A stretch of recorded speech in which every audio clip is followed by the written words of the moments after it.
আপনার দেখা সেরা খেলোয়াড় কে? এই প্রশ্নের জবাবে বলেন, দেখুন, ৩ প্রজন্মের ফুটবলারদের বিপক্ষে আমি খেলেছি।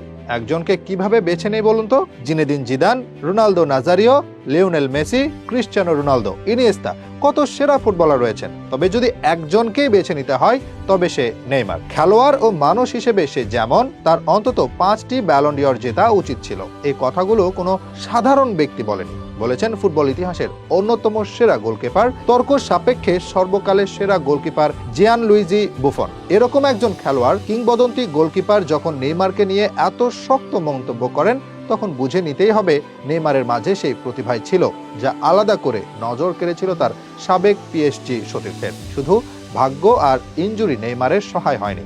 হয়তো ইতিহাসের অন্যতম সেরা খেলোয়াড় বনে যেতে পারতেন নেইমার। কি ছিল না তার মাঝে? গোল করতে পারেন, গোল করাতেও পারেন, সুযোগ তৈরি করতে জানেন, ড্রিবলিং এর ওস্তাদ, আর স্কিলে তো তার কাছেও নেই কেউ।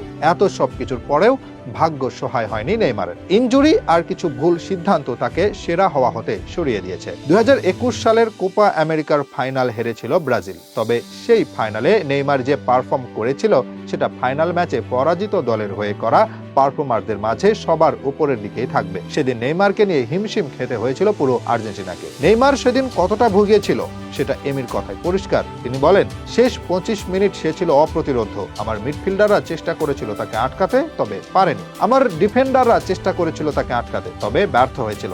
আমি ভাবছিলাম কেউ তাকে আটকাও। তার ফাইনাল ম্যাচের পারফর্ম নিয়ে শুধু এমি একাই নয়, রদ্রিগো ডি পলো জানিয়েছিলেন একই কথা। তিনি বলেন, আমি নেইমারের মতো প্রতিপক্ষ দেখিনি। 2021 কোপা আমেরিকার ফাইনালে সে ছিল অবিশ্বাস্য। সত্যি বলতে, একজন খেলোয়াড় কতটা অবিশ্বাস্য হলে খেলার মাঝপথেই তাকে প্রশংসা করা হয়, সেটাই করেছিলেন রদ্রিগো। সেদিন খেলার মাঝেই নেইমারকে বলেন, তুমি অবিশ্বাস্য, তোমাকে ম্যাচ থেকে সরানোর কোনো উপায় নেই। এরপর একে অন্যকে জড়িয়ে ধরেন তারা। আসলে নেইমার কতটা দুর্দান্ত খেলোয়াড় সেটা তার বিপক্ষে খেলেছে তারা সবাই জানে। তবে ইনজুরি আর কিছু ভুল সিদ্ধান্ত আক্ষেপের দাগ হয়ে রইল তার ক্যারিয়ারে। যদি বাবার কথা না শুনে পিএসজি না গিয়ে বার্সায় থেকে যেতেন, তবে অন্তত একবার হলেও ব্যালন ডি'অর ছুঁয়ে দেখতেন। আর যাই হোক না কেন, এত ইনজুরি তো দেখতে হতো না। বার্সা ছাড়ার পর হতেই তো ইনজুরি আর পিছু ছাড়েনি তাকে। আর এখন তো মাত্র 32 বছর বয়সেই ক্যারিয়ারটা শেষের দিকে, যেখানে 40 ছুঁই রোনালদো এখনো গোল করছেন নিয়মিত। সেখানে গত 1 বছরে নেইমারকে মাঠেও দেখা যায়নি ঠিকমতো। ইনজুরি কাটিয়ে মাঠে আসেন, 2 ম্যাচ পর আবারও মাঠের বাইরে। তবে কি এভাবেই শেষ হয়ে যাবে এত দারুণ প্রতিভা?